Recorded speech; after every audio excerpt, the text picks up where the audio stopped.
ni ma set tu na ngay anta ila ai zo ti khian mo khor in le mi thi mun ti ki an kal ve ila milim vi an ku tu mai ni tu soi cha tak tak tu soi thiam tak tak an tam kho ma an in din cho zu mai zai tui lo ruk khop hian in an ve zong han ron soi thina tam tak ti ki chuan fiam thuan soi ang dawin mi thi khar chon tu te om sen hian ni om an pe an soi ngar pathian tu te koi an soi thu te ni ma se anun pui ra ma hi chuan an chak lo itro zorang su ma te ko kian ni mi so ko bani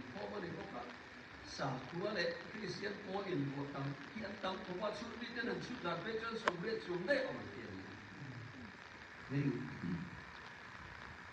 all pakhat fatir wana min chu ko kalan ti te pe ki chu an ho ki pa ber khap chu kamane a ki te ko lo ti to chuanin hilaya wak tom tlang dunga mi te po khap cha la po ti te po cha la po kha a ki thei ko lo ti ni ase anut bi le dunga anut bi tura ruat alo khen chuan molan liam le le to chu yang chuanin khat yang per chi sang sang kha atam khop maya ho pui tang kan ka chuan a mana ho pui moi om ho pui tang bu thina chon thal tlang ani a min pa ngai chu u van oya pol ho te ko sak na thani a ke ni ba kalai chuan an lung phun te an in ban hui ba kan hu to lo wa u van oya wa ngai tak tak ka chuanin mi zo pa hausa sei danin thingrem khat poisa nei ni a hausa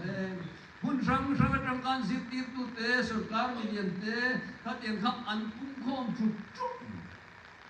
John Delita me ko Indira Gandhi Prime Minister in lai dikhan an thing ta pilal di he ribana han kile injiak chinan in tia khang kuwan oi te po kha Pentecost ko an mi thin ani a so mi Pentecost ko than ram kal pela khat yang jirtina king ta kha ani a an de lai khan le re lo mai theng ten zo de la so na bo ra ya